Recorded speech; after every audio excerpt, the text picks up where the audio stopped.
Hop là, les petites abeilles. Bonjour. Alors du coup aujourd'hui c'est au secours. J'ai du mildiou sur mes pieds de tomates. Donc qu'est-ce qu'on va faire? Ben, moi je les traite pas. Moi je les traite pas mes pieds de tomates. Pas de bouillie bordelaise. Rien du tout. Niet nada. Et puis moi je les ai mis assez tôt mes pieds de tomates. Donc du coup c'est vrai qu'avec le temps qu'on a eu là, elles ont été malades. Bon, de toute façon dans beaucoup de jardins elles sont malades. Mais moi je vais vous montrer ce que je fais. Voilà, tout simplement, vous voyez, le mildiou il est attaqué là. Totalement attaqué. Donc là, je l'enlève. Je vais l'enlever un peu plus. Je suis sûr qu'ils repartent pas. C'est dommage parce que là, il y avait des tomates, j'aurais dû le laisser. On va le laisser mûrir les tomates, hein, comme ça. Les tomates vertes, vous pouvez laisser mûrir, ça monte goût après. Bon. Voilà. Et voilà avec quoi on repart. J'en ai d'autres encore à récupérer. Je vous invite à me suivre. Et après on va traiter le mildiou. Bon alors là on a celui-là. Le souci c'est qu'il est carrément malade au pied. Au tronc vraiment au point de départ quoi. Alors du coup ce que je vais faire, je vais le laisser. Puis je verrai bien s'il crève, il crève. Pour l'instant il a l'air de bien se porter. Et en tout cas je pourrais même le replanter là parce que je pense que là il y a des racines qui vont sortir. Ou à la rigueur remettre de la terre jusque là. Le buter quoi. Le buter mais d'une assez bonne hauteur pour que les racines sortent de là. Et que là, de toute façon, après la mildiou, je vous le dis, hein, c'est vrai que la mildiou, elle s'arrête quand les grandes chaleurs commencent vraiment à revenir et que ça commence à bien taper. Il faut arroser un peu, pas beaucoup, quand les pieds sont malades. De toute façon, les pieds de tomates, il ne faut pas trop arroser non plus. Il faut arroser un peu, il faut attendre qu'elle tire la gueule. Tiens. Voilà, avec combien de branches on se retrouve. Avec pas mal de branches qui sont contaminées. Celle-là, c'est dommage, elle commence à faire des tomates. Elle est un peu trop bas, donc c'est dommage. Je vais la couper.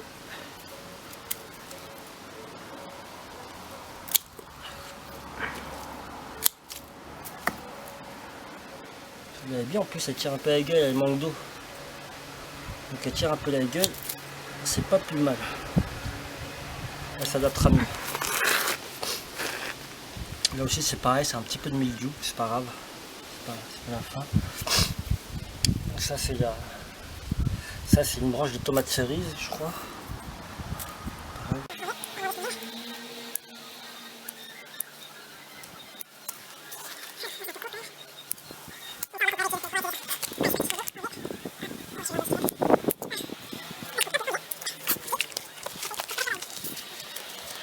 Donc voilà, ici, il y a eu Marseille qui a mangé là, dans l'haricot, là, grimpant. La petite vermine. Alors, du coup, je vais le replanter là, juste là, comme ça. Hein.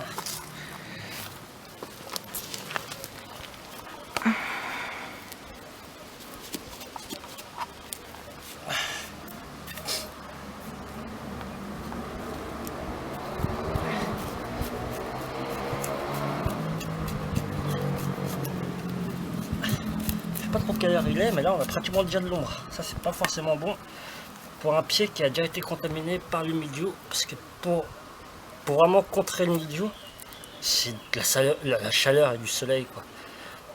Et à la rigueur, le meilleur truc vraiment à faire pour lutter contre le mildiou, normalement, c'est de ne pas du tout attacher ces pieds de tomates. Elles vont tomber, elles vont aller au sol. Et dès qu'elles vont attraper le mildiou, il y a des parties qui vont se détacher, elles vont mourir toutes seules, quoi. En fait, pas mourir, justement, elles vont se détacher. Mais les bouts qui seront détachés, elles seront au sol et elles vont faire des racines d'elles-mêmes. Les pieds de tomates, c'est pas que c'est increvable, mais c'est pour de vrai, c'est super résistant. C'est pas le mildiou qui pourra le vaincre. En fait, c'est pas le mildiou vraiment lui-même qui est le dessus, c'est le fait qu'il y ait du mildiou et qu'il soit attaché comme ça. Parce que sinon, chaque tige de tomate, elle a qu'une envie, c'est de faire des racines. C'est un peu bizarre comme plante, mais peut-être que limite toute la plante entière, ce serait une racine.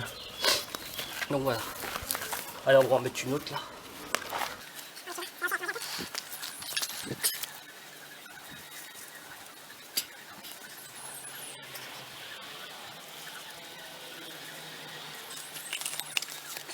Donc voilà, ça fait à peine un quart d'heure, une demi-heure je crois, qu'ils ont été mises, piquées en terre.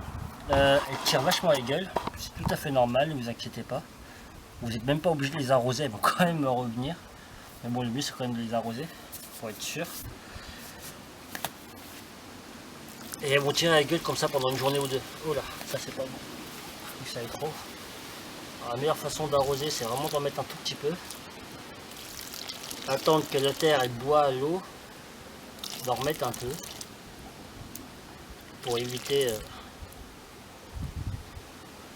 que ça boive de trop. De toute façon, j'arrose pas trop. J'arrose toujours un tout petit peu. On peut arroser cela aussi. Ouais. Bon, je vais plutôt arroser ça que je viens tout juste de replanter, de repiquer.